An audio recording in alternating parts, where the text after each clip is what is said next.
So this is what question number 32 is trying to get to. It gives you a string, and it says this string is, and it gives you a string, and it says, what do we need to do in order to make this string, I think it was less than, right? Less than this my text.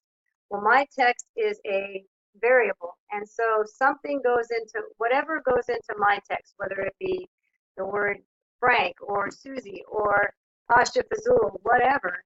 The point is, what needs to be in here? What is the first letter of the value that's in my text that would make my text be greater than this string? So when we're talking about sorting strings, we can't, the program doesn't look and say, well, this character is greater or less than whatever is in this variable. It translates everything, all string characters, into a decimal number, and then the decimal is converted into binary. But in our terms of thinking, once it's in a decimal format, we certainly know if 106 is less than or greater than 107. So that's what's happening under the hood, so to speak. And so what you have to do to solve this problem is look at the ASCII chart and say, all right, well, what decimal number is this open curly brace? And the open curly brace equates to, it's really hard to see here, but it equates to 125. It's super hard to see in this video, I understand.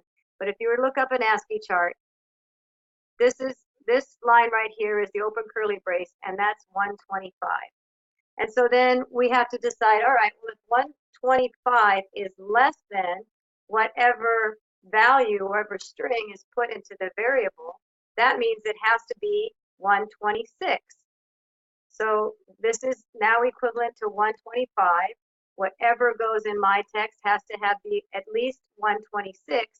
And then 126 with the secret decoder ring, if you will, translates into the tilde. And so the answer to this problem is the tilde.